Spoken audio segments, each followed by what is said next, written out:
لو لسه شفتش الحلقات اللي فاتت من حكاية باي فروح شوفها الأول عشان تفهم الأحداث ماشية ازاي. في الجزء اللي فات شفنا انتصار باي على زعيم المغارة وشراءه للبيت الجديد واقسامه على الانتقام، وبعدها دخل اختبار المدرسة واختار مغارة من الرتبات دي. فيا ترى اللي يحصل جوه المغارة دي كل ده وأكتر هنعرفه في فيديو النهاردة. وقبل ما نبدأ ما تنساش اللايك والاشتراك لأن دعمك هو اللي بيشجعنا نكمل. ومن غير ما أطول عليكم يلا بينا نكمل سرد الحكاية. وبعد دخول باي للمغارة بيتغير معانا المشهد للواد ابو النضارات وبيكون مرعوب من وحوش المغارة وبيقول لهم ابعدوا عني. بتهدي البنت اللي جنبه بتقول له ده انت مجرد ملك تعويذ، خليك ورا بس، وزودهم ببعض التعزيزات، فالموضوع مش محتاج منك كل التوتر ده. وعند تشيانج بيواجه وحوش المغارة لوحده بعد ما تم القضاء على الفريق بتاعه. ونروح لباي واللي بيكون لسه قاسم وحش نصين، وفي الواقع ده مش وحش واحد، دي مجموعة من وحوش المغارة بتجري عليه البنت اللزقة وبتقول ده يخرب بيك جمدانك يا جدع، انت لازم تعرف لي انت عملت كده ازاي. ومن وراهم الواد زيلينج ومن كتر الصدمة بيفتح بقه 3 متر لقدام. اما بقى باي بيعرف البنت اللزقة ان الوحوش هنا مختومة، فبسبب كده ما بيخرجش منها الا نص قوتها، فالتعامل معاها سهل يعني. بترد عليه البنت اللزقة وبتقول له تمام. ومن وراها الواد زيلينج وهو حرفيا من كتر الغاز بيجز على اسنانه، بيقول مع نفسه الواد ابن الصرمة ده خد مني كل الجو، وبيحاول يقلل من باي بس باي مش بيديله اي اهتمام. وبيكلم البنت اللزقة وبيقول لها انا عايزك تروحوا وتواجهوا وحوش جهة اليمين لانها اضعف، وانا هتولى موضوع جهة الشمال. وبيتجاهل خالص الواد زيلينج، الواد وشه بيحمر كده من كتر الاحراج،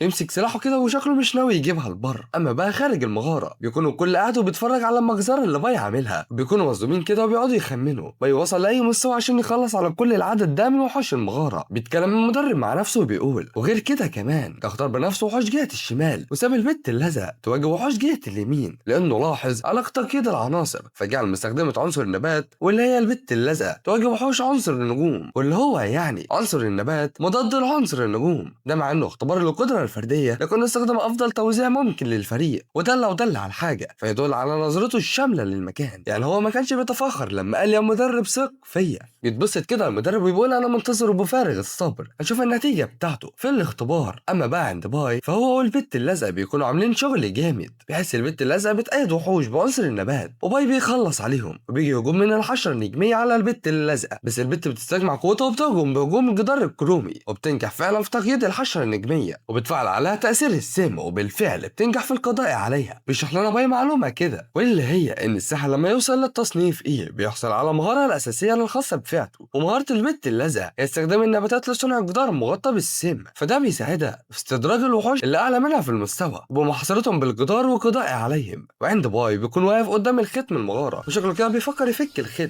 وفي نفس الوقت مش عايز يكشف اوراقه الرابحه امام الجميع. اما بقى الواد زيلينج بيقول انتوا فاكرين نفسكم مين؟ ده انا الكبير هنا، وبيستخدم سلاحه وبيهجم على البت اللزقه وبيقول ورونا هتتعاملوا ازاي مع الوحش ده، بس البت بتنجح في التفادي والهجوم بيكمل وبيدخل كهف كده. بتزعق البت اللزقه وبتقول له انت كنت عايز تقتلني دلوقتي ولا ايه؟ بيرد عليها زيلينج وبيقول لها انا كنت ناوي اديكي تعزيز انت اللي اتفاديتيه، وبسبب الهجوم ده بيخرج اسد ذو الراس المزدوج وبيكون من المستوى ال 11 تصنيف دي. تستخدم البت اللزقه جدار النبات بس الوحش بيدمره وبيهجم عليها، بس باي بياخد باله على اخر لحظه وبيستخدم مهاره التسارع وبينجح في اصابه الاسد وبياخد دم البيت وبيوجه سلاحه للاسد. بيبتسم كده زيلينج وبيقول مع نفسه وروني بقى هتعملوا ايه مع وحش حقيقي من التصنيف دي، وغير كده انه تم تعزيزه بمهارتي. بيتكلم باي مع نفسه وبيقول انا كده شكلي هستخدم كل قوتي، وبيؤمر البت اللزقه بالتراجع. وفي اللحظه دي بيهجم عليهم الاسد بس بتتحرك بسرعه البت اللزقه وبتستعمل الجدار الثلاثي وبتنجح في التصدي. بيتصدم كده باي من اللي هي عملته. بتتكلم البت اللزقه وبتوجه كلامها لباي وبتقول له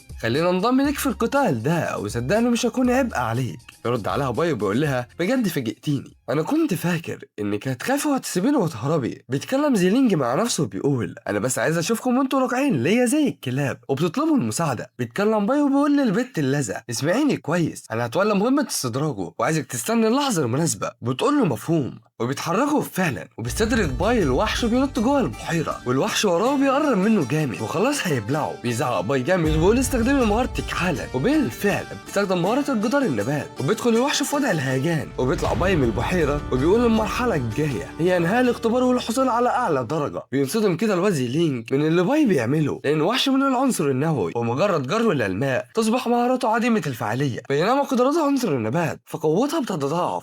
اما بقى خارج المغاره بيكون المدير قاعد وبيتفرج، وعند المدرب بيكون مشتعل من الحماس وبيقول انا عايزك تفاجئني اكتر واكتر يا باي، انا عايز اشوف اخرك. وبيكمل المدرب كلامه وبيقول شكله كده ان المركز الاول في الاختبار محسوم بلا شك، ولم يتبقى سوى الضربه الاخيره، وحينها هيتبعت التسجيل كامل الى لجنه التقييم، وربما هيحصل على اعلى نتيجه في التاريخ. بس وفجاه بينقطع البث، والسبب بيكون الواد زيلينج بيتكلم وبيقول بلا دليل تصوير انسى فكره انك تحصل على المركز الاول. وعند باي بيكون قاضوا على الاسد، والبت لازم ما بتكونش مصدقه نفسها لانها جالها 100 نقطه خبره. بيتكلم زيلينج وبيقول لهم ده مجرد حظ مبتدئين، وبيسيبهم وبيمشي. بيقول له باي انت مش شايف اللي عملته لحد كده كفايه ولا ايه؟ بيستعبط كده زيلينج وبيقول له مش فاهم قصدك. بيقول له باي ما تعملش نفسك من بني هيالا، انت عارف بالظبط انت عملت ايه. بيرد عليه زيلينج وبيقول له وانا مش قلت لك مره انا كنت ناوي اعزز البيت ولكنها تفادت التعزيز. بيرزعوا باي كلمتين في جنابه وبيقول له يعني على كده مستواك زباله. بتعصب جامد زيلينج بس بيتمالك اعصابه وبيسيبه وبيمشي. باي بياخد باله ان الكاميرات متكسره وبيقول اكيد هو اللي عمل كده. بتتضايق البت اللازقه كده وبتقول لباي هنعمل ايه دلوقتي واحنا ما عندناش دليل يثبت ان احنا اللي قتلنا الزعيم، ولكن هل تعتقد يا عزيزي المتابع ان الكلام ده هيفرق مع باي بحاجه؟ قولها معايا كده. لا والله الواد بيفجرها خالص وبيقول ده كده جامد اوي، بكده انا حصلت على فرصه للانهاء ما تبقى من المغاره. بتصدم كده البت اللزق وبتقول له انت ناوي تعمل ايه يا ابن المجنونه؟ انا حاسه ان موت مش هيكون الا على ايدك. بيتحرك باي وبيوصل لمكان ختم المغاره وبيتكلم باي وبيقول للبت اللزق انا عايزك تكتمي سر اللي هيحصل دلوقتي، وصدقيني حتى لو اتكلمت فما فيش حد هيصدقك. بترد عليه البت اللزق وبتقول له كتمان ايه وسر ايه؟ انا مش فاهم اي حاجه، وايه اللي انت ناوي تعمله يا ابن الصرمه؟ انا قلبي متناوش من ناحيتك كده. وهنا بنعرف باي كان عايز ايه من تشيانج، واللي كان عايزه هو حجر فك الختم، وبيستخدم الحجر وبيبدا في فك ختم المغاره اللي يشم الروح. بتصدم كده البت اللزق وبتزعق في باي وبتقول له اه يا ابن الصرمه انا كنت حاسه ان موته هيكون على ايدك. بيقول لها باي ما تقلقيش فقوتهم لسه مقيده بسلطه الختم.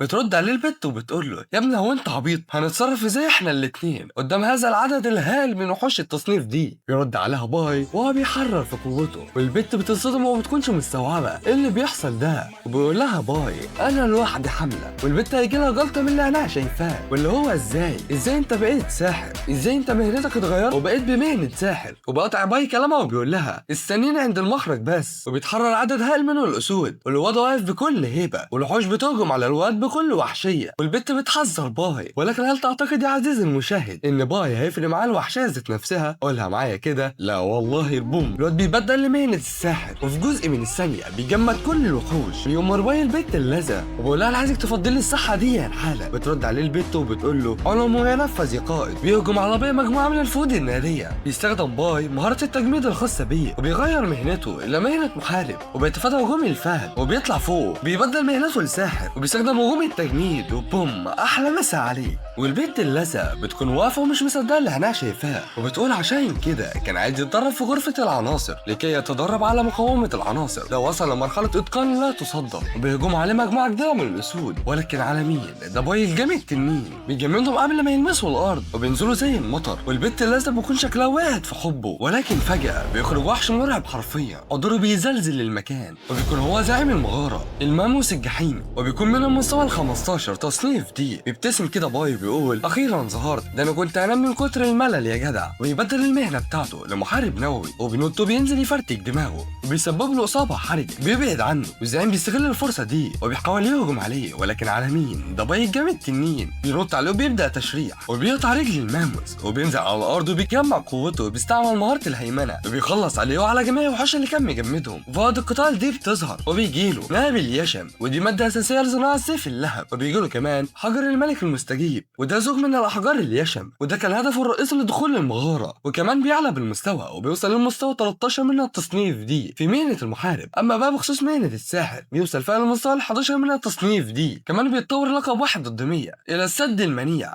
وده لما بتواجه خصم لوحدك بتترفع جميع الخصائص بنسبة 20%، زائد التأثير امتصاص الدم بنسبة 10%. وبيتحرك باي ناحية البت اللزق وبيقول لها انت فاكرة انا قلتلك ايه؟ وما بنسمعش الرد بيتغير معانا المشهد للمدربين وهم بيجروا، وبيتكلم مدرب باي وبيقول ده لو كان الختم اتدمر فعلا فهتكون كارثة حرفيا، بس ازاي أجهزة الكشف بتاعتنا لم ترصد أي تذبذبات غريبة في الطاقة؟ فايه اللي حصل جوه بالظبط؟ وهو بيجري بيلاقي زيلينج في وشه وبيقول له انت خرجت ليه؟ هو مش مفروض انك بتحمي الطلاب الصغار داخل المغارة؟ بس ما بيلحقش زيلينج يتكلم وبيسيبه المدرب وبيجري وبيقول له ما عنديش وقت للشرح. اما بقى داخل المغارة بيكون وصل المدرب وبينادي بأعلى صوته باسم باي والبت اللزة، ولكن المفاجأة بالنسبة له انهم بخير والختم سليم وميت فل و10. بيستغرب المدرب اكتر وبيقول يبقى شكلها كده طلعت غلطة من جهاز القراءة، خلاص حصل خير، اهم حاجة انكم كويسين. وبيروح زيلينج يقدم التقرير بتاعه لنائب القائدة عشان يدخل معاهم في الفريق، بس بيعتذر له النائب وبيعرفوا ان القائدة اختارت حد بالفعل. بينصدم كده زيلينج وبيسأل على اسمه بس ما بيردش عليه النائب، وبيكون زيلينج عايز يعرف مين بأي طريقة، وبترد عليه القائدة وبتعرفه انها لقت حد اعلى قيمة منه والشخص ده هو باي. وبيتغير معانا المشهد، الاتنين قاعدين في مطعم وبياكلوا. بيتكلم ابو شعر احمر وبيقول للي قاعد معاه اسمع وركز معايا كده، ما تعملش مشاكل تاني، ده انا طلع هنا عم خرجتك. بيرد عليه وهو بياكل وبيقول له اكيد طبعا ما انا عارف. بيقول له ابو شعر احمر في اخبار وصلتني بقدوم القائد هوانج يوم الجمعه، انت مستعد ولا ايه؟ بيرد عليه وبيقول له اطمن. وفي حد بيتصل على ابو شعر احمر بيقول انا هرجع للفريق دلوقتي، انت برضو ارجع لبيتك بدري. بيرد عليه وبيقول له بالتاكيد هعمل كده. وبيطلع الشخص ده ابو باي، يا نهار ابيض، وبابتسامه كلها خبز بيقول بالتاكيد هرجع بدري. وبعد ما بيرجع للبيت بيلاقي البيت فاضي، فبيزهق كده وبيقعد يكسر في البيت وبيكون مستحلف لهم. اما بقى عند باي فبيكون بيدي ام حجر ريليشن المستجيب، بيعرفها ان لازم تفضل لابسه الحجر ده وان هو معاه نسخه منه. بيقول لهم على فايده الحجر ده وانك اول ما تحس بالخطر تكسريه فورا ويتجاوب مع حجر على الفور، ومن ثم انتقل لك على طول. وبيسيب امه وبيروح مغاره جديده وبيقول لازم ارفع مستواي اكتر، ومعلومات المغاره دي بتكون مجهوله. بيدخل باي المغاره وبيقابل اوركيد الجثه البريه من المستوى ال 15 تصنيف دي. بينتقل باي عليه وبوم احلى مسا عليه، وبيهجم عليه مجموعة من الوحوش وبينجحوا في إصابة باي. بس على مين؟ ده باي الجامع التنين بيجمع قوته وبيخلص عليهم، ولكن بيجي مجموعة وحوش أكبر. ولكن هل تفتكر يا عزيزي المتابع إن باي هيفرق مع حاجة زي كده؟ قولها معايا كده. لا والله.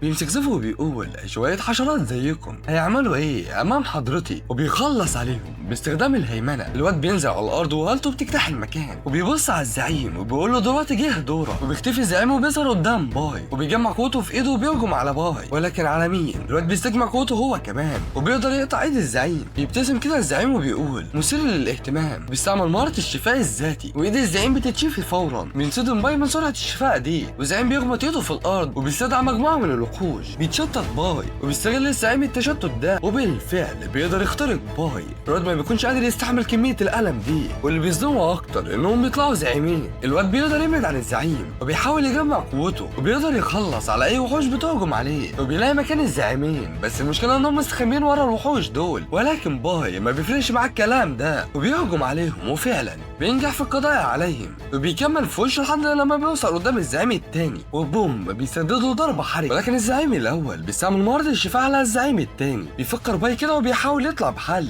بيقول انا بالفعل قدرت اقطع راسه قبل كده بس استطاع ان يتعافى فورا، وممكن يكون بس بيقطع تفكيره هجوم من الزعيم. ولكن على اخر لحظه بيقدر يتفادى الهجوم وبيركز كده وبيبص ورا الزعيم وبيقول ايوه انا كده فهمت، وبيهجم على الزعيم وبيقطع ايده وبيكمل في وشه لحد لما بيوصل مجموعه من الشجر وبيبدا يقطع فيهم. بيكلمه الزعيم وبيقول له استنى اقف يا ابن الصرمه. بيبتسم له كده باي وبيقول كده ما تقدرش تتعافى تاني، ده لان قوه شفاء الزعيم موجوده بفضل وجود الاشجار دي. بيبدل باي المهنه بتاعته وبيجمد الزعيمين وبينتقل لهم بسرعه جنونيه وبيبدل المهنه من تاني. بيخلص على الاول وما بيديش فرصه للتاني وبيقطعوا نصين، وبكده بيكون قادر ينهي المغاره وبتتفتح بوابه الخروج. وبيظهر معانا فوائد القطاع ده وبيجي له عشبه باي لينك، وده بيرجع 50% من قوه التحمل فورا وبيعالج معظم الضرر البدني، وبيوصل للمستوى 13 في مهنه الساحر. وغير ده كله بيكتسب كمان مهنه جديده واللي هي مستدعي النباتات، وبتكون مهنه زرقاء. بيحبط باي كده وبيبص على مهارات المهنه، واللي بيتصدم منه انه بيقدر يعمل عقد روحي بعد هزيمه زعيم من فئه النبات، وده يعني انه يقدر يستدعي الوحشين اللي هزمهم، وبالفعل بيقدر يستدعيهم، وبعد ما بيستدعيهم بيرجع للبيت. وبعد رجوعه للبيت بيقول انا دلوقتي معايا 3 مهن، واللي هم محارب اخضر ومستدعي ازرق وساحر احمر، وعندي مهنتين وصلوا فعلا للتصنيف دي واللي هم محارب والساحر. ومع كل ده مش كفايه لهزيمه والدي، هو تم سجنه في يوم 21 والنهارده هو اليوم العاشر في الشهر الجديد، يعني فاضل له 5 ايام ويخرج من السجن. ومعلومه يا جماعه بطلنا ما يعرفش ان ابوه خرج من السجن اساسا. نكمل. وفي صباح اليوم التالي بيكون باي واقف قدام المغاره وبيقول شكله كده مفيش مهرب من القتال، وقبل ما ابدا في رحله التدريب شكل كده لازم انهي الموضوع ده خالص. وبينتقل معانا المشهد وهو خارج من المغاره، وبكده يكون خلص على 4 مغارات، 3 من الرتبه اي وواحده من الرتبه دي. وبيجي له رساله من النظام مخزون انه حصل على لقب جديد واللي هو بطل الذئب الوحيد، وتعرفوا كمان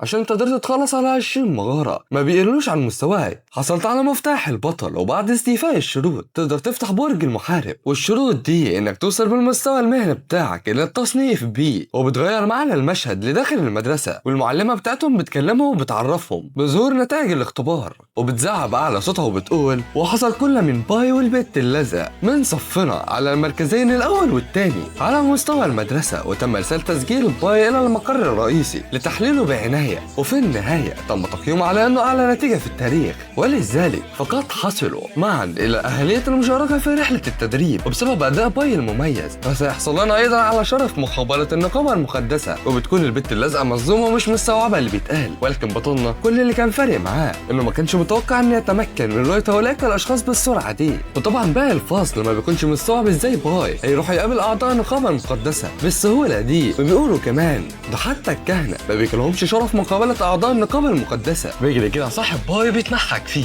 اما بقى الواد ابو نضارات بيبتسم كده وبيقول انا كنت متاكد انك ستتالق يوما ما. واما بقى داخل مكتب شؤون المدرسين بيكون قاعد المدير وبيقول انت متاكد انك مش عايز تروح معاهم؟ بيتكلم تشيانج وبيقول انا المره دي حصلت فقط على المركز الثالث، ما خدتش اهليه الذهاب لرحله التدريب، فعشان كده انا ما استحقش الذهاب، ومش عايز اي حد يفكر ان كل اللي بحققه ده بسبب والدي. بيفرح عمو من كلامه ده وبيرد عليه تشيانج وبيقول له بس انا عندي طلب صغير منك يا عمي، انا عايزك تفتح لي ليا اذن الدخول لمغاره الرتبه دي اللي ورا الجبل، انا عايز ابقى اقوى لوحدي. بيبص له كده عمو بكل جديه، وبيتغير معانا المشهد للواد زيلينج وهو بيكلم واحد وبيقول له انا لازم اشارك في رحله التدريب دي. وبيطلع اللي بيكلمه ده هو مدير المدرسه، والمفاجاه ان هو بيطلع عمو. بيرد عليه عمو وبيقول له قول لي يلا ايه اللي انت هببته ده في اختبار المدرسه؟ تقويه الوحوش لتهاجم زملائك الاصغر منك، انت فاكر بروح امك ان المسؤولين هناك مش هياخدوا بالهم ولا ايه؟ لولا اني تدخلت لاخفاء الموضوع ما كنتش هتفضل في المدرسه لحد دلوقتي اساسا. الواد بيترمى على الارض من كتر الرعب وبيقعد يتاسف لعمه وهو بيعيط. بيرد عليه عمه وبيقول له ده بسبب تصرفك ده. انتبهوا المسؤولين الى امر مهم للغايه، لقد اكتشفوا ان ذلك الفتى المسمى بباي شكله مش واحد عادي خالص، ففي حاجه غريبه جواه. وبنرجع تاني لباي وبيكون صاحبه ماسك ظرف كده ومخزونه ان الفريق النهائي يتشرف بدعوه باي للانضمام ليهم. وصاحب باي حرفيا من كتر الصدمه ان بتخرج من مكانها وبيزعق باعلى صوته بيقول هو مش ده اقوى فريق في مدرستنا ولا ايه؟ والانضمام ليهم ده معناه انك تخطيت الامتحانات والدخول المباشر للنقابه المقدسه، ومش برضو الفريق ده اللي اساسه المقاتل الذهبي الوحيد في السنوات الاخيره. ده انا اللي فاكره زمان كانوا بيعملوا المستحيل للتقديم للفريق ده، اما اللي مش مصدقاها هنا دلوقتي انها جاي لك دعوه مباشره.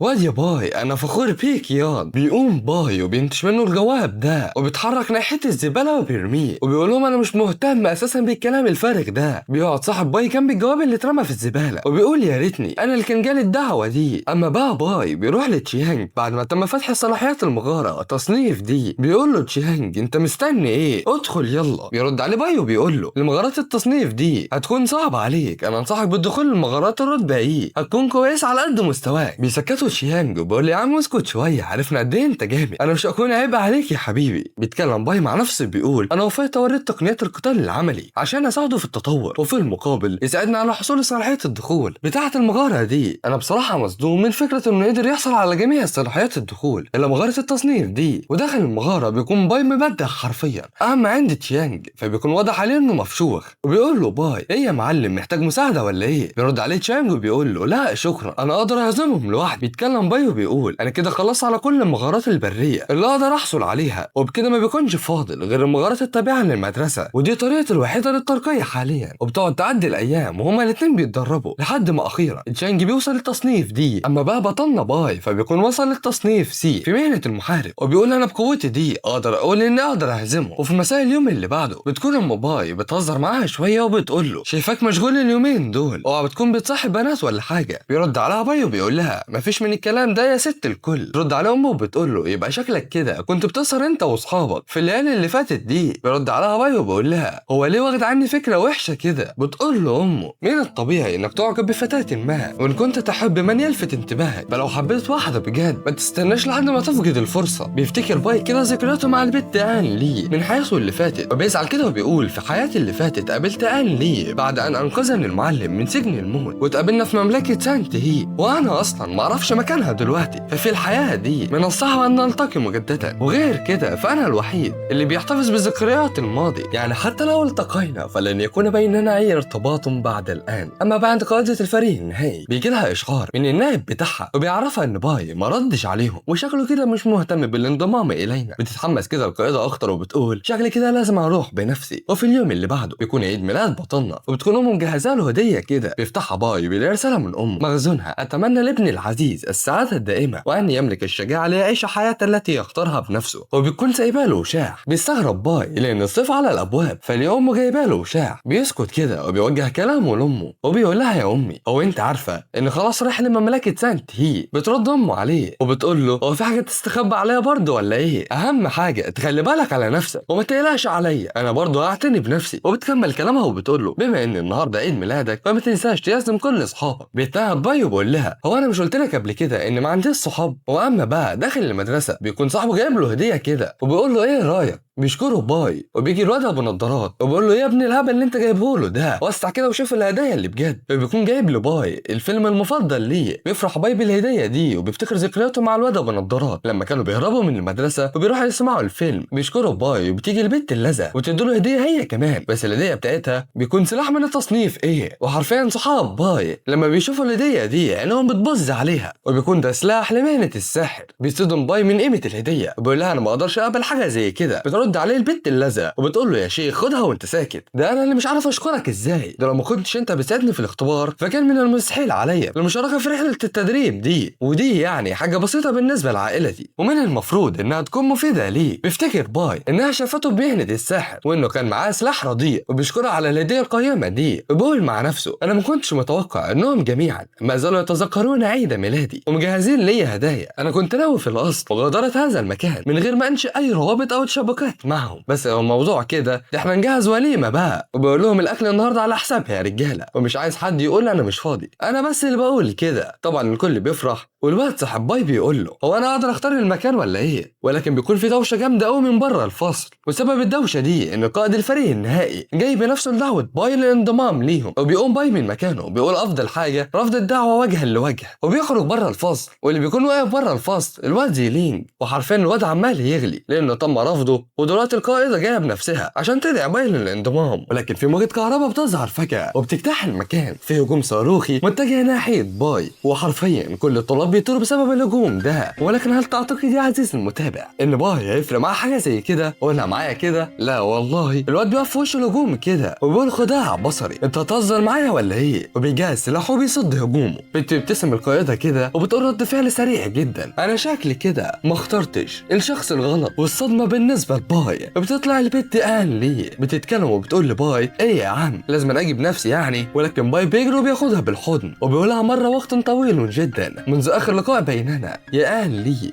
وحرفيا بيكون هيجي لها جلطه من اللي حصل، والكل بيكون شايف اللي حصل وبيكونوا مصدومين وما بيكونوش مستوعبين ازاي باي عمل حاجه زي كده. بتستخدم آن السحر البري بتاعها وبتبعد عن باي وبتقول له افهم من كلامك ده انك موافق للانضمام للفريق النهائي. بيقطع كلامه باي وبيقول لها انا مستحيل انضم الى فريق مدرسه، وزائد ان انا مش ناوي اقعد في المدرسه دي مده طويله اساسا، فان انضم لفريق مدرسي لا معنى لها. بص يا آن انا ناوي قريبا اسس نقابتي الخاصه، فوقتها ممكن تتاح لنا الفرصه نقاتل سوا. بيجي نائب الفريق وبيقول لآن انت بتعملي ايه هنا؟ وانت عارفه ان القائد وانجي جه للمدرسه والمدير طلب من الفريق المدرسي انهم يروحوا للترحيب بيه. وقبل ما تمشي آن بتقول لباي هنلتقي تاني قريبا اثناء رحله التدريب. ساعتها اقدر اعرف كنت تقصد ايه لما قلت مره وقت طويل منذ اخر لقاء لنا. وبيكون طلاب المدرسه عاملين يوشوشوا بعضهم وبيقولوا شفتوا الواد المجنون ده رفض دعوه القائد ايه ده ازاي؟ وغير كده هو اللي بيدعيها نقابته الخاصه، هو عبيط ولا بيستعبط؟ ده اصلا لسه ما بلغش. وغير كده تاسيس نقابه محتاج انك تلاقي حبتين اثار كده ولا حاجه. اما باي فبيكون في عالم موازي وبيقول مع نفسه انا ما كنتش متخيل ابدا ان التقي بيها مجددا. كل اعضاء النقابه المقدسه تخفي معلوماتهم بشده، وكنا في الفريق ما حدش بيسال التاني عن الماضي بتاعه، فعشان كده عمري ما تخيلت ان ان لي بتدرس في نفس المدرسه بتاعتي. ده انا شكلي محظوظ بقى. وبعد انتهاء اليوم الدراسي وبتتكلم البت اللازقه وبتقول لباي هو انت فعلا ناوي تنشئ نقابه خاصه وتسيب المدرسه؟ بياكد لها باي المعلومه وبيعرف ان بعد رحله التدريب انوي البقاء في مملكه سانت هي. الكل بيتصدم كده والبت اللازقه بتقول له يعني انت بتفكر في ترك المدرسه لتبدا مشروعك الخاص وانت ما زلت في الثانويه؟ يرد عليها باي وبيقول هو بس كل اللي في الموضوع ان انا ناوي اكمل دراستي هناك. بيتصدموا تاني وبتقول انت تقصد تريد التقديم الى اكاديميه الاسلحه المقدسه في مملكه سانت هي. وبتغير معانا المشهد لفندق كابين وبينزل من العربيه هوانج بينج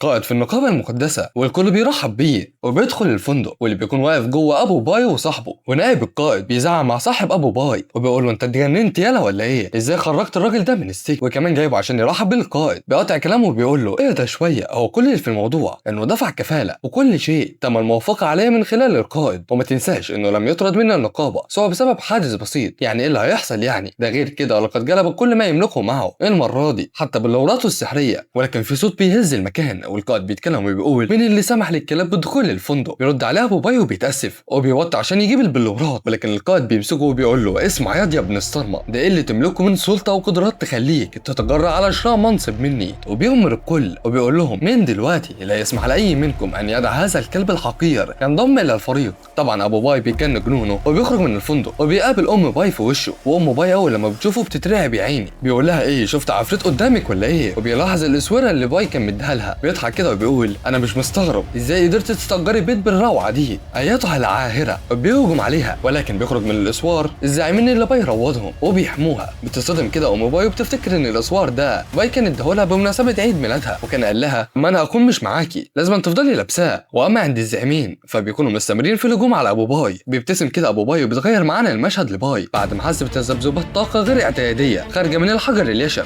بيستأذن من صحابه وبيقول لهم انا هعمل حاجه على السريع كده وجاي تاني. وبيخرج من المطعم وبيرن على تشيانج وبيقول له عملت ايه في الموضوع اللي طلبته منك؟ بيرد عليه تشيانج وبيقول له واي لينج تشيانج خرج من السجن مبكرا والنهارده راح للفندق عشان يرحب بالقائد ولكنهم طردوه، وبعد ما خرج ما نعرفش هو راح فين. بيشكره باي وبيقفل معاه وبيرن على امه ولكن امه ما بتردش، بيقول ان ذلك الفندق قريب من الحي الذي استأجرته ولو قابل امي في الوقت ده هناك فهتبقى مشكله كبيره. وبيركب العجله وبيتحرك بكل سرعته. واما بقى عند لينج تشيانج وبالمناسبه ده اسم ابو باي بعد ما هزم الزعيم الاول، وبيبص على الزعيم الثاني وبيقول له انا عايزك تسليني شويه، ولكن الزعيم الاول ما بيكونش مات وبيمسك رجله وبيقول له مش هسيبك الا على موتي. بيبتسم كده لين وبيقول له من عيوني وبيطلع سلاحه وبيخلص عليه. بتترعب ام باي من المنظر وبيتكلم لينج وبيقول لها جه دورك. بيتحرك الزعيم الثاني وبيأمر ام باي انها تهرب وما تبصش وراها، وبيهجم على ابو باي وبيحاول يكتفه شويه، وام باي بتمسك دموعها بالعافيه وبتحاول تهرب فعلا، بس الحاجز اللي عمله الزعيم الثاني ما بيكونش قوي كفايه وبيقدر لينج يدمره ويهزم الزعيم الثاني. وبيظهر مره واحده قدام ام باي وبيقول لها وانت مفكره نفسك هتقدري تهربي مني وبنتش منها الحجر اليشب؟ وبيقول لها انت مفكره تعويذه زي دي هتحميكي مني؟ وبيدمرها. ولكن هل تعتقد يا عزيزي المتابع انها النهايه؟ قولها معايا كده. لا والله. بيجي باي وبيصد الهجوم. بيفتكر باي ذكرياته تحديدا اليوم اللي امه ماتت فيه. بيقول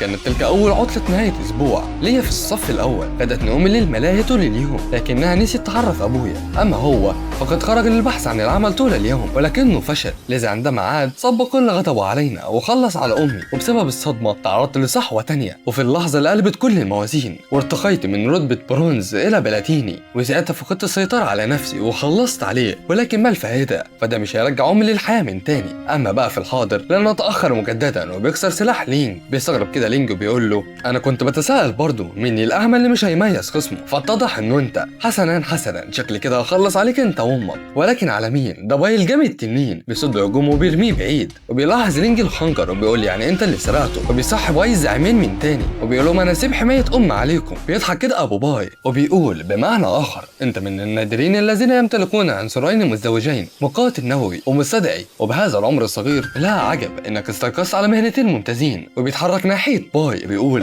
ازاي تمشي من غير ما تقول، وغير كده تسرق ابوك وتبعت ابوك كمان للسجن، كل واحده من تلك الافعال لا تغتفر. اوعى تكون فاكر نفسك كبرت وصرت ذو مهنتين فكده تقدر على عصيان ابوك. وبيهجم على بطل بتحتضننا بكل وحشيه، وام باي بتصرخ باعلى صوتها باسم باي. ولكن هل تعتقد يا عزيزي المتابع ان باي هيفرق معاه الوحشيه ذات نفسها؟ قولها معايا كده. لا والله. بوم، الواد بيغير المهنه وبيستعمل هجوم جليدي وبيقدر يكتف لينج. بيتكلم باي: ها، لو كنت فاكر اني مستيقظ مزدوج هتصدقني لو قلت لك تقدرش تستوعب انا اقدر استيقظ بكام مهنه، فانت دلوقتي في عيني لا تساوي شيئا. بيجن جنون لينج وبيدمر الحاجز الجليدي، ولكن باي مش بيديله فرصه وبيهجم عليه وبينجح في كسر دفاعه وبيسبب له ضربه حرجه.